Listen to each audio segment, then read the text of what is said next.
saya melanggar sedikit aja, nggak masuk Eden. Karena saya cuma gigit dikit aja keluar Eden. Apakah dia makan satu keranjang buah, Hawa? Tidak. Tidak. Apakah karena dia lapar, dia makan? Tidak juga. Nah, kalau dia nggak lapar, dia juga nggak ke situ untuk makan buah, artinya dia makan kayak orang kelaparan, enggak? Tidak. Artinya biar cuma gigit aja, keluar dari Eden. Betul.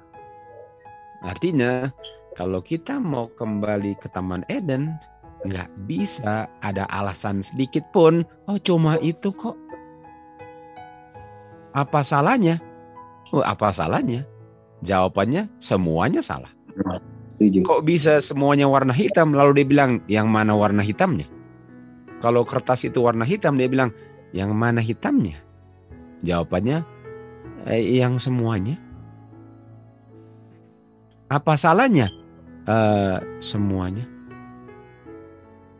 Cuma kecil kok. Ya, itu kecil itulah semuanya. Jadi lihat ya, kita kalau nggak menurut Tuhan dalam hal yang sekecil apapun, nggak akan selamat kita. Nggak selamat. Nggak ada yang bisa, oh cuma itu kok. Cuma itu kok Tuhan Yesus mati di kayu salib kan? Walaupun yang dipikul bukan cuma itu, tapi karena hanya itu saja domba sudah mati, dan domba mati di Taman Eden melambangkan Tuhan Yesus di kayu salib untuk satu dosa itu, makan buah. Jadi nggak bisa kita melanggar dikit saja.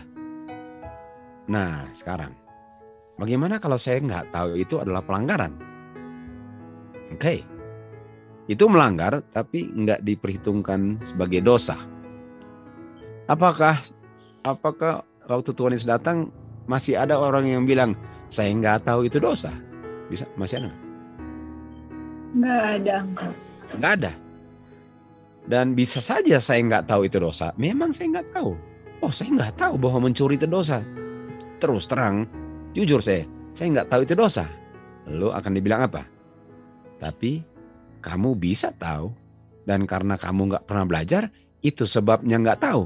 Dan waktu yang kamu gunakan untuk nggak belajar dipertanggungjawabkan sebagai waktu yang kalau kamu gunakan kamu bisa tahu. Sehingga walaupun kamu nggak tahu, kamu diperhitungkan tahu. Jadi kayak gini ya, bilanglah besok mau hujan. Jadi harus bawa payung lah, beli payung. Lalu yang satu bilang, saya nggak mau tahu besok hujan atau enggak. Saya nggak mau tahu. Oke, nggak mau tahu. Besok dia nggak bawa payung. Lalu kehujanan. Lalu bilang, oh saya nggak tahu sih, soalnya mau hujan. Apakah dia bisa luput dari alasannya? Tidak. Kenapa? Karena memang mungkin dia nggak tahu, tapi dia bisa tahu. Dan karena dia tolak untuk tahu, diperhitungkan tahu dan tolak. Jadi kita jadi orang Advent lah, maksudnya jadi orang yang mengaku Advent. Tapi kalau kita nggak belajar, kita nggak baca Roh Nubuat, kita nggak baca Alkitab, kita nggak mengulang-ulang pelajaran, kita benar-benar nggak menggali firman Tuhan, semua kebenaran Advent dipertanggungjawabkan saya dan saudara, walaupun saya nggak tahu apa itu. Dan saya akan dihakimi sebagai pelanggar hukum Tuhan, walaupun saya nggak tahu ada hukumnya. Jadi untuk membaptis orang, bilanglah dibaptis jadi Advent, lalu mereka nggak tahu apa-apa, mereka melanggar, nggak apa-apa. Apakah itu mempercepat orang tertutup pintu kasihannya? Iya. Jadi kalau kita nggak menggunakan waktu kita sebagaimana yang Tuhan sudah berikan sebagai talenta, kita tahu waktu adalah talenta. Dan kalau talenta itu tidak dikembangkan, kita akan dipertanggungjawabkan dengan talenta yang tidak berkembang. Sebagaimana orang menerima satu talenta, dan waktu kembali lagi tuannya, dia masih ada satu talentanya, disembunyiin lagi.